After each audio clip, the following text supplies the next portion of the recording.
கிறிஸ்துவில் பிரியமானவர்களே, ஆண்டவராகிய இயேசு கிறிஸ்துவின் நாமத்திலே உங்கள் யாவரையும் வாழ்த்தி ஆசீர்வதிக்கிறேன்.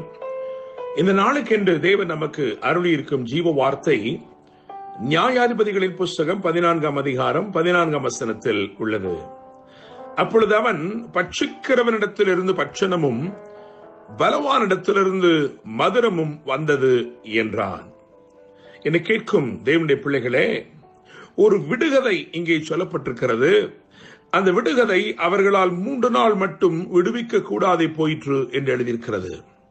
இந்த நாளிலும் ஒரு விடுகதையில் இருந்து ஒரு வெற்றி வார்த்தையை தேவன் நமக்கென்று வாக்குத்தத்தமாய் அருளியிருக்கிறார்.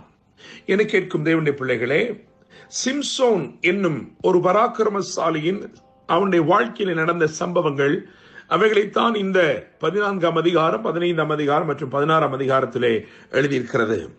சிம்சோன் அவன் திம்னாத்தூர் திராட்சை தோட்டங்கள் மட்டும் வந்தபோது ஒரு பாலசிங்கம் கர்ச்சித்துக் கொண்டே அவனுக்கு எதிராக வந்தது என்று எழுதியிருக்கிறது. என்னை கேட்கும் தேவனுடைய பிள்ளைகளே, ஒரு சிங்கம் அவனுக்கு எதிராக வருகிறது, அதுவும் நினையாத இடத்திலிருந்து வருகிறது. திராட்சை தோட்டத்திலே சிங்கத்திற்கு என்ன வேலை என்று நான் சிந்திக்கிறேன்.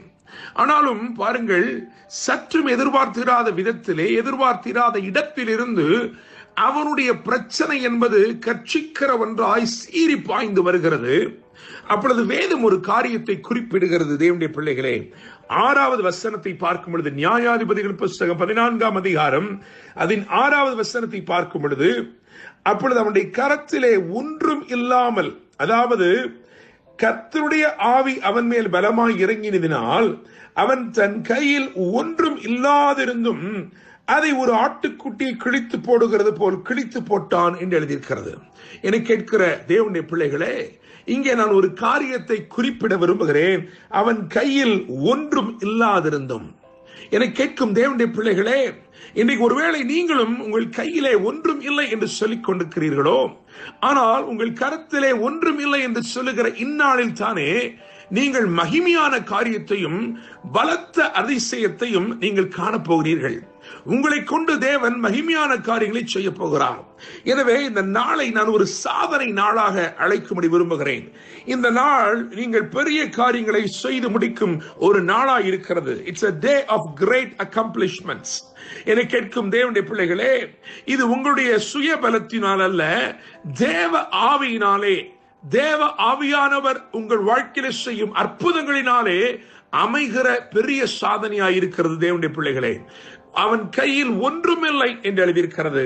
அவன் கையிலே ஒன்றுமில்லாத சூழ்நிலையிலே தேவன் அவனை பலப்படுத்தினது நிமித்தமாய் அவன் ஒரு பெரிய ஜெயத்தை அங்கே அவன் எடுத்துக் கொள்கிறான். தேவனுடைய பிள்ளைகளே, இன்னுமாக நீங்கள் 8வது வசனத்துக்கு வரும் பொழுது அங்கே வேதம் சொல்லுகிறது, சில நாளைக்கு பின்பு அவன் திரும்பி வருகிறானாம். அவன் திரும்பி வருகிற பொழுது அந்த சிங்கத்தின் உடலை பார்க்கிறதற்கு வழி விலகி போனான்.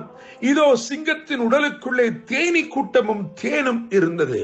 என கேட்கும் தேவனுடைய பிள்ளைகளே, அவன் ஜெயம் பெற்று அவன் திரும்பி வருகிறான்.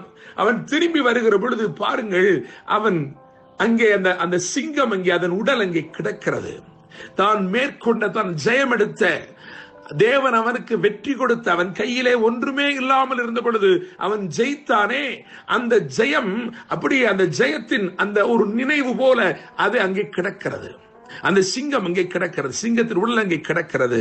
வேதம் சொல்லுகிறது, அதற்குள்ளே தேனும் தேனி கூட்டமும் இருந்ததாம். என்னை கேட்கும் தேவனுடைய பிள்ளைகளே, நினைத்து பார்க்க முடியாத விதமாய் அமைந்த ஒரு அதிசயத்தை பாருங்கள். வெற்றி பெற்று போனான், இப்பொழுது திரும்பி வருகிறான். அவன் நினைக்க முடியாத விதமாய் நன்மை அவனுக்காய் காத்திருக்கிறது. நாற்றம் எடுக்கக்கூடிய இடத்தில் இருந்து நினைத்திராத நன்மை புறப்பட்டு வந்தது. என்னை கேட்கும் தேவனுடைய பிள்ளைகளே, இதைத்தான் ஆண்டவர் உங்கள் வாழ்க்கையிலே வாக்கு பண்ணுகிறார். நீங்கள் நினைத்து பார்க்க முடியாத விதமாய் பிரச்சனைகள் வந்தது. அந்த பிரச்சனைகளிலே தேவன் ஜெயத்தை கொடுத்தார். அது முடிந்து போனதை நினைத்தீர்கள். ஆனால் தேவன் சொல்லுகிறார், இல்லையப்பா, அந்த பிரச்சனையிலே நீ ஜெயம் எடுத்தாயே, உனக்கு எது தீமை செய்ய வந்ததோ, எது தீமை செய்யும்படிக்கு பலன் கொண்டு எழுந்து உனக்கு விரோதமாய் நின்றதோ, அதில் இருந்து உனக்கு நான் நன்மையும் நான் கொண்டு வரப் போகிறேன். இதுதான் கர்த்தர் இன்றைக்கு அனுப்புகிற வார்த்தை. என கேட்கும் தேவனுடைய பிள்ளைகளே, இந்த சூழ்நிலை ஏன் வந்தது? நான் திராட்சை தோட்டங்களுக்குள் தானே நடந்து போனேன், ஏன் இப்படியாக என் மேல் வந்தது?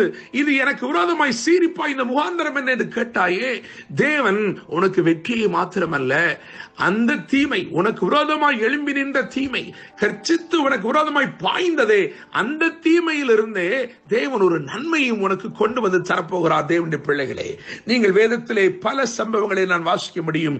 யாத்திராமத்தின் புத்தகம் 2ஆம் அதிகாரம் 6 முதல் 9 வரையுள்ள வசனங்களை வாசித்து பார்க்கும் பொழுது, எங்கே இருந்து கொடுமையான சட்டம் பிறந்ததோ அங்கே இருந்து கனிவான சகாயமும் கிடைத்தது. தேவனுடைய பிள்ளைகளே, 1 சாமுவேல் 19ஆம் அதிகாரம் 19, 20 ஆகிய வசனங்களையும் அதை தொடர்ந்து வசனங்களை வாசிக்கும் பொழுது, தீமை செய்யும்படிக்கு புறப்பட்டு வந்தவர்களே தீர்க்க தரிசனம் உரைக்க ஆரம்பித்தார்கள். இதெல்லாம் தேவனுடைய செயலாய் இருக்கிறது. தேவனுடைய பிள்ளைகளே, அப்போஸ்தலர் 16ஆம் அதிகாரம் 33ஆம் வசனத்தை பார்க்கும் பொழுது, அங்கே தேவனுடைய வல்லமை வெளிப்பட்டபடியினால் எவன் காயப்படுத்தினானோ அவனே இப்பொழுது அப்போஸ்தலருக்கு காயங்கட்டுகிறவனாய் இருக்கிறான். தேவனுடைய பிள்ளைகளே, உங்கள் சூழ்நிலைகளை மாற்ற தேவன் உண்மையுள்ளவராய் இருக்கிறார்.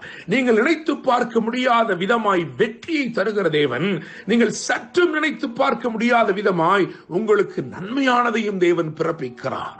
அந்த நன்மை எங்கிருந்து புறப்பட்டு வருகிறது என்பதை யோசித்து பார்க்கும் பொழுது அது ஆச்சரியமாயிருக்கிறது. இவை எல்லாவற்றிலும் தேவனுடைய கரத்தை நாம் பார்க்க முடிகிறது. இந்த நாளிலே நான் நம்புகிறேன், விசுவாசிக்கிறேன், உங்கள் வாழ்க்கையிலே நீங்கள் நினைத்து பார்க்க முடியாத இடத்திலிருந்து நன்மையை கொண்டு வந்து உங்களுக்கு அருளி உங்கள் வாழ்க்கையை விசேஷப்படுத்தி ஆசீர்வதிக்க போகிறார். என்று அன்புடன் pastor Daniel Moses. God bless you.